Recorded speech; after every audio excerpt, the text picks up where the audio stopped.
Japan has ended the low defense spending structure it maintained for decades and is restructuring defense as a core, fixed national expense.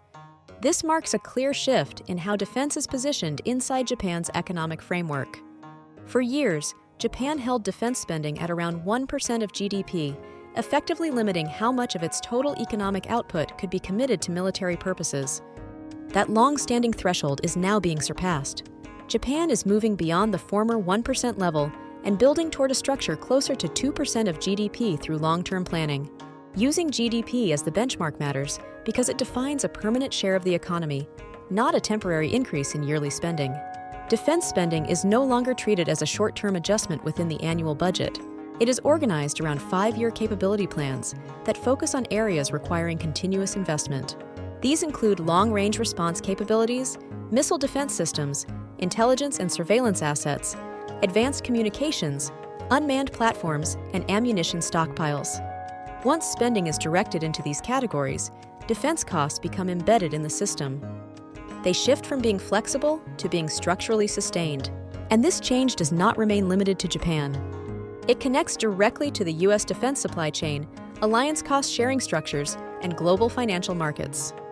What is happening is not just a national budget change, but an economic shift with external consequences. So the question is not simply how much Japan is spending on defense. The question is why Japan is making this move now, and how this structural change carries implications for the U.S. economy. To understand this, we need to look at the background behind this decision. For decades after the war, Japan built its defense strategy around a simple idea: spend only what is absolutely necessary. That approach worked because the environment allowed it to work. Japan operated under a strong security umbrella provided by the United States.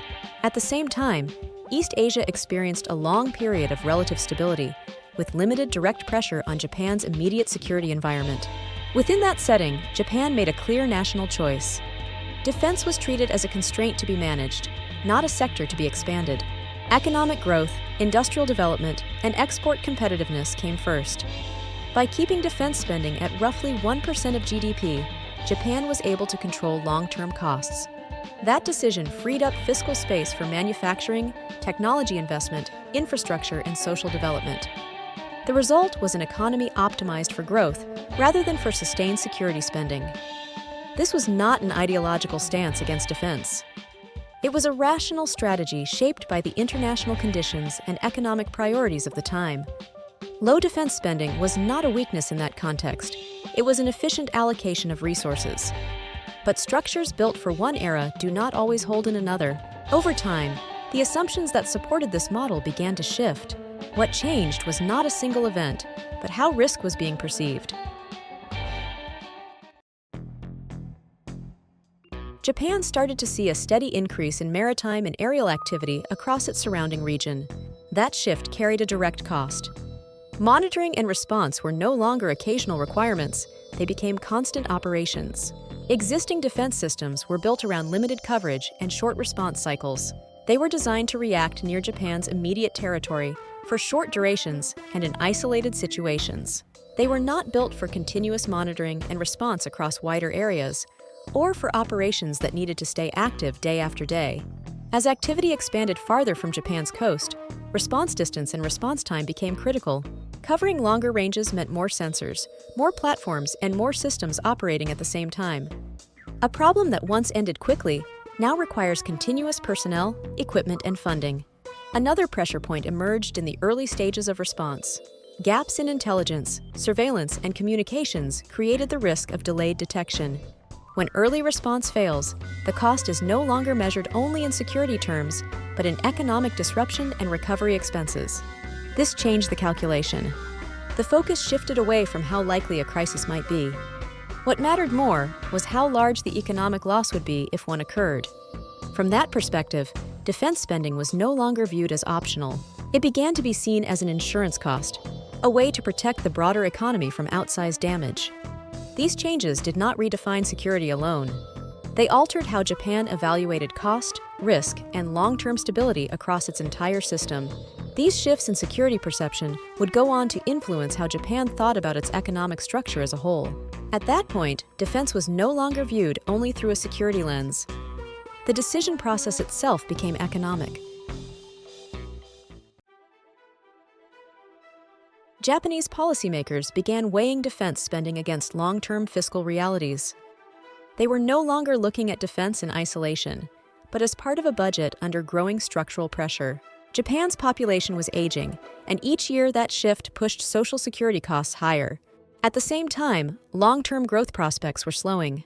That slowdown limited expectations for future government revenue. Public debt management added another layer of constraint to every major spending decision. Within that environment, delaying defense spending carried its own risk. Postponement did not remove the cost, it simply pushed it forward in time. And the longer that delay continued, the larger the eventual financial and economic shock could become when the adjustment finally arrived. That assessment led to a clear choice. Japan moved away from gradual, incremental increases that spread the decision thin over many years. Instead, it chose a medium-term plan built around structural expansion, designed to address the issue directly. This approach served multiple purposes at once. It gave markets a clearer view of future spending commitments and reduced uncertainty. It provided allies with predictability about Japan's long-term direction. And it sent a direct signal to industry and supply chains about sustained demand rather than short-term fluctuation. This decision did not stop at Japan's borders. It also has direct implications for the U.S. economy. One of the clearest effects appears in the U.S. defense industrial base.